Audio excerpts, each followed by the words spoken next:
Entonces, si yo llego aquí. Buenos días, compañeras y compañeros presentes. Como dijo el compañero, mi nombre es Luis Ángel Torres. Soy miembro del Movimiento Socialista de Trabajadores. Y hoy pues quiero compartir con ustedes algunas reflexiones que durante muchos años hemos hecho en el MST y hemos hecho personalmente sobre el grito de Lares y una serie de elementos o factores que son fundamentales para poder considerar un análisis que nos permita aprender las lecciones fundamentales de ese proceso y a la misma vez pues que ese aprendizaje nos ayude a mejorar nuestro trabajo en la lucha por la independencia y el socialismo. Quiero empezar planteando que existen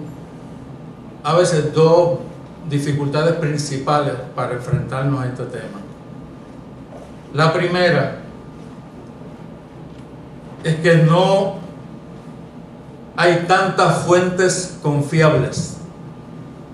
desde el punto de vista histórico para uno hacer referencia a un tema como este. El grito de Lares es posiblemente el tema que más se ha hablado en este país, pero es el tema quizás sobre el que menos se ha escrito. Son pocos, muy escasos los libros, los panfletos, los folletos dedicados a la investigación y análisis del grito de Lares. Por lo general, uno consigue un libro de Historia General de Puerto Rico y allí encuentra un capítulo que aborda el tema del grito de Lares, pero no con la profundidad y alcance que un tema de esta naturaleza ameritaría. En segundo lugar, la difusión de la información sobre el grito de Lares ha estado mediada por lo que nosotros llamamos la mitología del nacionalismo puertorriqueño, donde no solo tenemos problemas con las fuentes,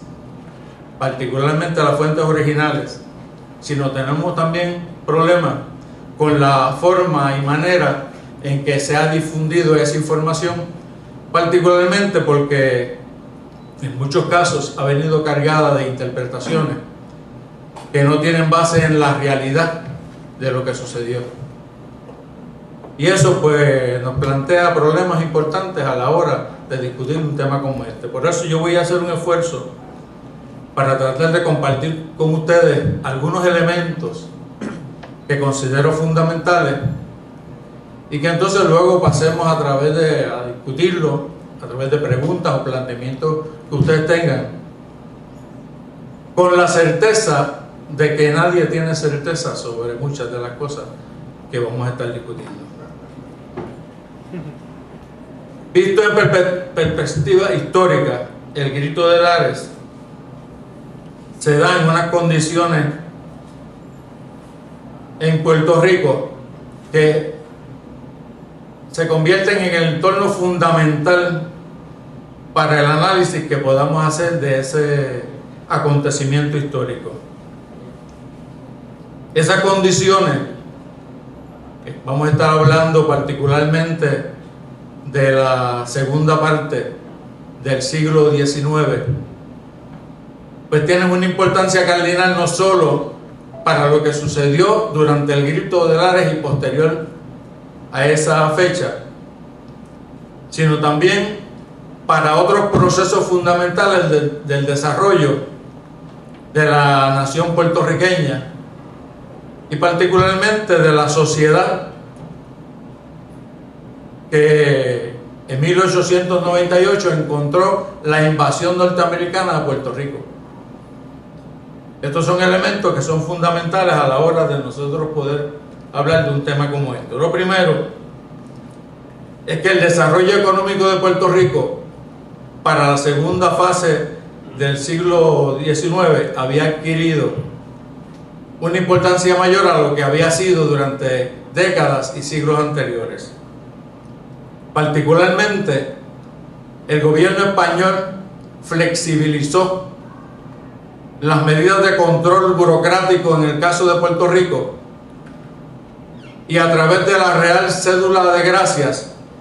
permitió que una serie de sectores, particularmente sectores de hacendados, personas con recursos económicos, vinieran a Puerto Rico y establecieran empresas. Esa primera oleada, que podemos llamar de migración económica, trajo a Puerto Rico a ingleses, franceses, holandeses, empresarios de distintas partes del mundo que vieron las posibilidades de desarrollar en el país empresas productivas, particularmente asentadas sobre el tráfico humano, es decir, la esclavitud negra, y sobre esa base obtener importantes ganancias para sus empresas. Ese desarrollo económico estuvo matizado por la producción de caña y café, que en ciertos momentos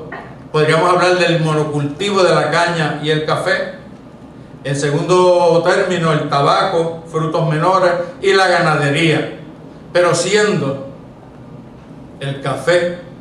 y la caña de azúcar los productos más importantes de esa época. Ese proceso de desarrollo económico tuvo una segunda oleada de catalanes, mallorquinos y empresarios venidos principalmente de España, ya para mediados del siglo XIX, asentados principalmente en las áreas relacionadas con el azúcar y el café. Y estas notas que estamos compartiendo son importantes en la medida en que uno de los propósitos de la cédula de gracias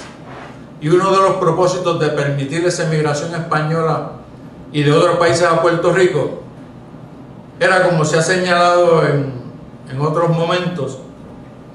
lograr un equilibrio poblacional en Puerto Rico que asegurara no solamente el desarrollo del capitalismo agrario dentro de los confines que el colonialismo español lo mantenía, sino a la misma vez un cierto nivel de control poblacional. José Luis González y otros estudiosos de la realidad puertorriqueña han señalado que los primeros puertorriqueños y puertorriqueñas fueron precisamente los esclavos y los peones, los jornaleros, porque esos no tenían posibilidad de abandonar Puerto Rico. Los esclavos ya no podían regresar a África y sus hijos y sus hijas se convirtieron en los primeros puertorriqueños asentados en esta tierra y que empezaron entonces a pensar ya no como africanos del Congo o de otras partes de África, sino empezaron a pensar como gente que tenía que desarrollar su vida aquí en Puerto Rico. Lo mismo sucedió un tanto con los jornaleros.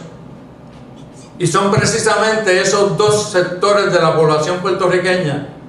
que en el caso de los esclavos africanos llegó a 1954 a tener una población económica activa de unos 51, 52 mil esclavos produciendo en las haciendas y unos 73 mil a 75 mil peones jornaleros, pues fueron los que llevaron no solo el peso de la producción económica en ese momento, sino que llevaron el peso de la explotación, de la miseria, de los grandes abusos cometidos por el gobierno español en Puerto Rico y por sus socios menores, los ricos hacendados, tanto de la caña como del café, que apoyaban el colonialismo en el país.